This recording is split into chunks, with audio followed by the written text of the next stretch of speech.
Bismillahirrahmanirrahim. Həmd olsun aləmlərin Rəbbinə. Hamınızı təqvalı olmağa çağırıram. Məndən sonra heç vaxt yolunuzu azmayasınız deyə sizə bir şey deyimmi? Cəmaat, sizin aranızda çox qiymətli iki əmanət qoyuram. Biri Qur'an, digəri Əhl-i Beytdir. Qur'an və Əhl-i Beyt? Qur'an və Əhl-i Beytdən uzaq düşmək həlak olmaq deməkdir.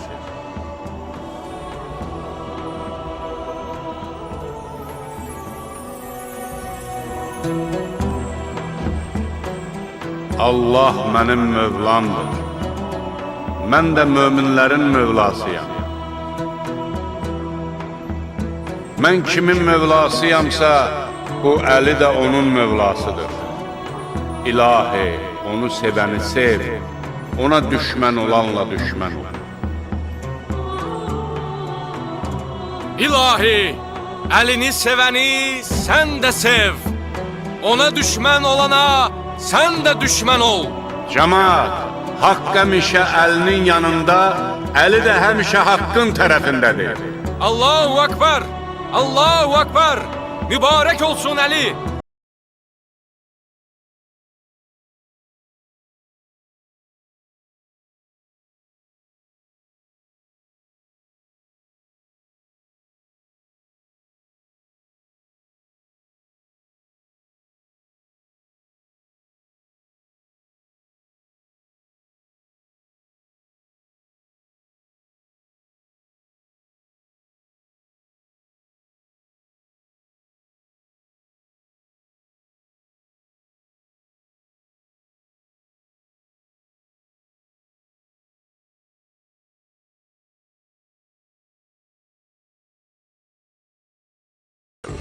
Şəhadət verirəm ki, Əli ibn Əbi Talib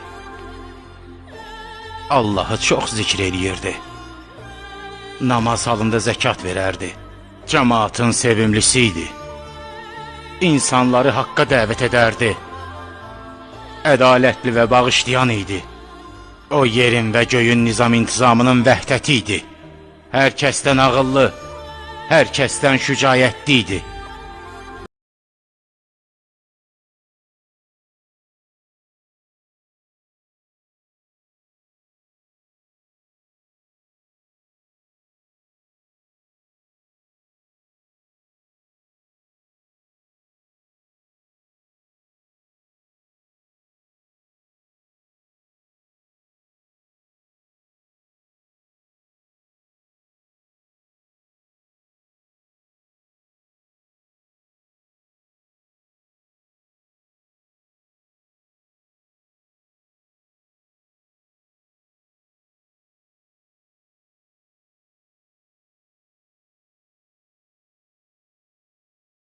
İmam Əmir əl-Möminin Əli əleyhissalam Ammul Filin 30-cu ilində Peyğəmbərin hicrətindən təqribən 24 il əvvəl Rəcəb ayının 13-ü Kəbə evində dünyaya göz açmış, 40-cı hicri qəməri ilinin Ramazan ayının 21-də Küfə şəhərində şəhadətə çatmışdı.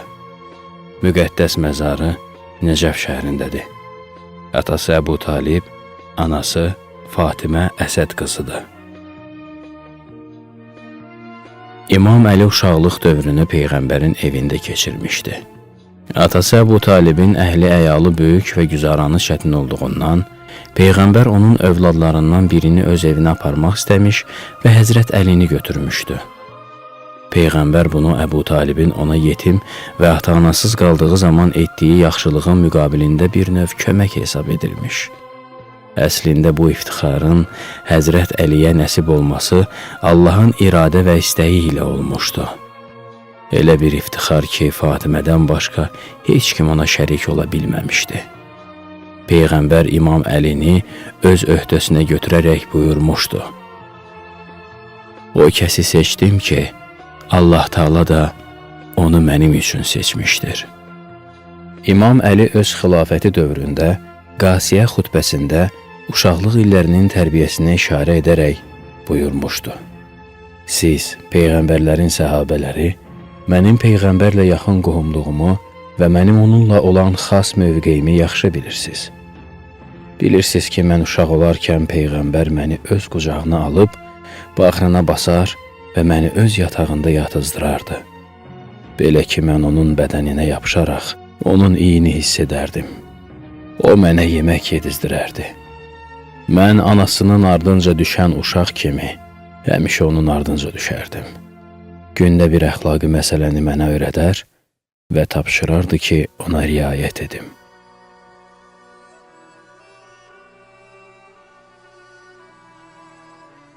Peyğəmbər-i Əkrəm Peyğəmbərliyə seçilməzdən qabaq ilin bir ayını Hira mağarasında keçirər və bu bir ayı ibadətlə məşğul olardı. Bir ay başa çatdıqdan sonra əvvəl gəlib Kəbəni təvaf edər, sonra evə qayıdardı. Tarixi faktlardan məlum olur ki, Peyğəmbər İmam Əliyə olan xüsusi əlaqəsinə görə onu da özü ilə Hira mağarasına aparardı. Vəhiy mələyi Cəbrail ilk dəfə Hira mağarasına gəlib, Peyğəmbərin Allah Taala tərəfindən Peyğəmbərliyə seçilməsi xəbərini çatdıranda, İmam Əli də o həzrətin yanında idi. Peyğəmbər Mədinəyə hicrət etdikdən sonra müşriklər və yəhudilərlə bir çox müharibələr aparmışdı. Bu müharibələrin 27-sinə böyüklü-kiçikli Peyğəmbərin özü rəhbərlik etmiş və 27 döyüşün 26-sında İmam Əli iştirak etmişdi. Təkcə Təbuk döyüşündə İmam Əli iştirak etməmişdi. Onda da Peyğəmbərin əmri ilə Mədinədə qalmışdı. Çünki münafiqlər Peyğəmbərin Mədinədə olmamasından istifadə edib, şəhərdə çevriliş edə bilərdilər. Buna görə də Peyğəmbər İmam Əlini Mədinədə saxlamışdı ki, münafiqlərin çevrilişinin qarşısını alsın. İmam Əli Peyğəmbərdən sonra İslam hökumətini idarə etmək üçün ən səlahiyyətli şəxs olmuşdu. İslam aləmində Peyğəmbərdən başqa heç kəs fəzilət, təqva, fiqh, hökumət, qəzavət, Allah yolunda cihad və bu kimi gözəl xüsusiyyətlərdə İmam Əliyə çatmazdı. Məhz bu üstünlüklərinə görə İmam Əli dəfələrlə Allah və Peyğəmbər tərəfindən müsəlmanların gələcək rəhbəri təyin olunmuşdu. Qədirxum hadisələri də rəsmi olaraq təsdiqləndi. Amma Peyğəmbərin vəfatından sonra xilafət yolu tamamilə dəyişdirildi. Əbu Bəkir xilafət kürsüsündə əyləşdi. Ondan sonra Ömər, sonra da Osman hakimiyyətə gəldi. İmam Əli 25 il siyasi səhnədən və İslam hökumətinin idarə işlərindən uzaqlaşdırıldı. 3-cü xəlifə Osmanın maliyyə pozğunluqları, Beytulmalı qeyri-şəri yollarda istifadə etməsi, Bəni Üməyyə qəbiləsindən və öz qohumlarından olan nalayiq və səlahiyyətsiz şəxsləri vəzifəyə gətirməsi, mühacir və ya ənsardan olan səlahiyyətli şəxsləri işdən uzaqlaşdırması və dövlətin bütün işlərini Bəni Üməyyənin ixtiyarında qoyması cəmaatı qəzəbləndirmişdi. Osman ləyaqətsiz icra başçılarının dəyişdirilməsi ilə bağlı cəmaatın şikayətlərinə baxmadığına görə nəhayət cəmaat onun hökumətinin əleyhinə qiyam qaldırdı. Bu qiyam Osmanın ölümü ilə nəticələndi. Sonra cəmaat İmam Əliyə beyyət etdi. İmam Əlinin hakimiyyətinin əsl ədalət əsasında idarəsinə bir sıra şəxslər dözə bilmirdilər. Beləliklə də onlar İmam Əlinin hökuməti qarşısında müxalif bir cəbhə yaratdılar. Bu müxalifət sonda Naqisin, Qasetin və Mariqin döyüşləri ilə nəticələndi. Naqisin döyüşü və yaxud Cəməl döyüşü. Naqisin ərəb sözü olub, əhd peymanlarını pozanlar mənasını bildirir. Bir qrup İmam Əliyə beyyət etdikdən sonra beyyətini pozub o həzrətin üstünə qoşun çəkdilər. Təlhə və Zübeyr onlara başçılıq edirdi. Təlhə və Zübeyr İmam Əliyə beyyət etdikdən sonra o həzrətdən Bəsrə və Küfə şəhərlərinə vali, başçı təyin olunmalarını istədikdə İmam onların bu istəyi ilə razılaşmadı. Nəhayət, onların hər ikisi ümrə həcci bəhanəsi ilə Məkkəyə yola düşdülər. Məkkədə